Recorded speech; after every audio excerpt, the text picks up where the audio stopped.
the name of Christ, that Peter might be built upon the rock, not the rock upon Peter. Now, if Augustine believed as modern Roman Catholic councils demand us to believe, he could not have said those words. He said the exact opposite of those words. And, Luke, he acted exactly opposite of those words. Because when the Pelagian controversy was raging, and a man went to Rome and deceived the Bishop of Rome into overturning the discipline that the North African bishops had placed upon him, when the Pope said to the North Africans, you need to rescind the condemnation of this individual, they refused to do it and eventually forced the Pope to back down on a doctrinal issue. That's what Augustine did. He led the North Africans to do so. So here we are 400 years later, and it is painfully obvious. It was painfully obvious during the days of Cyprian, when he had his battles with Stephen, the imperious Bishop of Rome. It was painfully obvious when the Bishop of Rome was mocked with the title Pontifex Maximus, which was the name of the pagan priest, the high priest, the pagan religions. It's painfully obvious in Augustine that what Vatican I, Vatican II, what modern Roman Catholicism has said concerning the office of the papacy is a blatant historical deception, easily documentable, if someone will take the time to actually read the documents. Now, again, if you believe in sola ecclesia, if you've bought into that system, then what they can say is, oh, but wait a minute, you don't get to interpret those early church fathers. Only we get to interpret those early church fathers. And so the context, the history, the language, all goes out the window, and it just doesn't mean that. It just doesn't mean that. And Luke, you gave me an example of that. In your letter, you gave me an example of that, because when you raised the question about the blessed man from Romans chapter 4, the response you got is the response of a follower of sola ecclesia. Because it wasn't a response to the biblical text. Because there is no response to the biblical text in the Roman Catholic position. There really isn't. The Roman Catholic teaching of the gospel has no meaningful interaction with the book of Romans, chapter 4, verses 7 through 8, because there is no non-imputation of sin in Roman Catholicism. So the answer that was given to you was, the biggest thing to me is the canon of the Bible, and the fact the Bible nowhere teaches sola scriptura or even tells us what books belong in the Bible. I'd say you should gather the arguments you think best support Catholicism and see if he, that must be me, can give you a better answer. Also tell them that we love him and want him to come home. Well, I am home. I've never been away from home. And Rome is not the home of any person who understands the cross of Jesus Christ. So that's not going to be happening anytime soon. But that's not a response, Luke. That's a dodging. That's not a response to what Romans 4 says.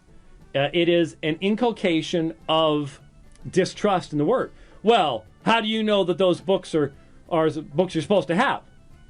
Well, all they're doing is wiping out the line in the sand and moving it back a foot. They're saying, well, you don't have an infallible canon. Well, how do you have an infallible canon? Because Rome tells you so. How do you know Rome's infallible? Well, it just is. Is that an answer to something? Of course not.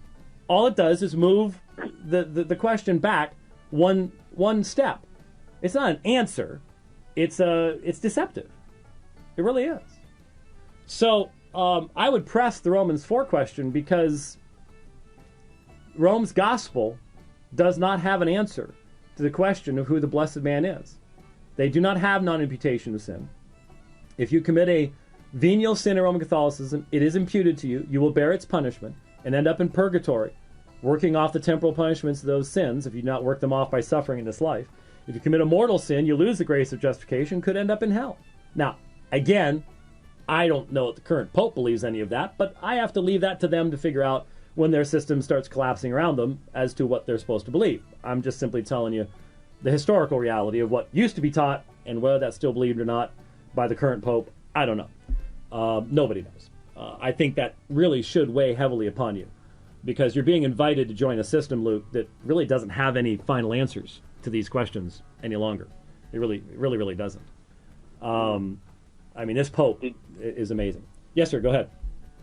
Did you happen to see the most recent, I believe, email he sent back with like a full response to the question, followed by a question to you?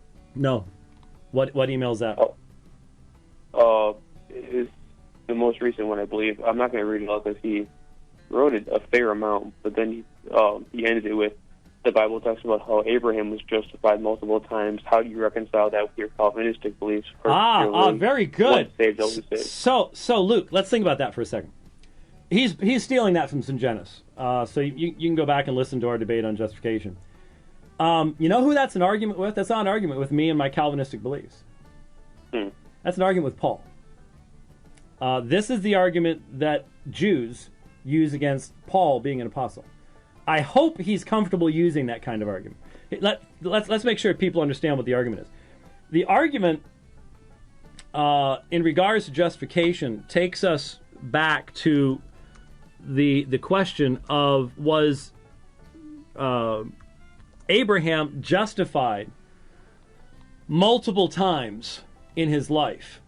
And so they will talk about Genesis 15:6, and they will talk about Genesis 12, and they'll talk about Genesis 22.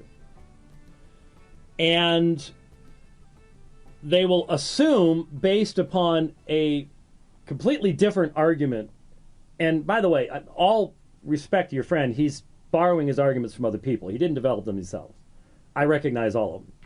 You know, like you asked me, did you know that Syngenis wrote a book called Not by Scripture Alone? I've been doing this a little while. I'm aware of it, but my book was actually written after his was. The argument is that if Abraham was justified many times, then evidently he must have committed mortal sins and lost the grace of justification or something, I don't know, but the justification is something that is done multiple times in our lives. Here's the problem. What is Paul's argument in Romans chapter 4?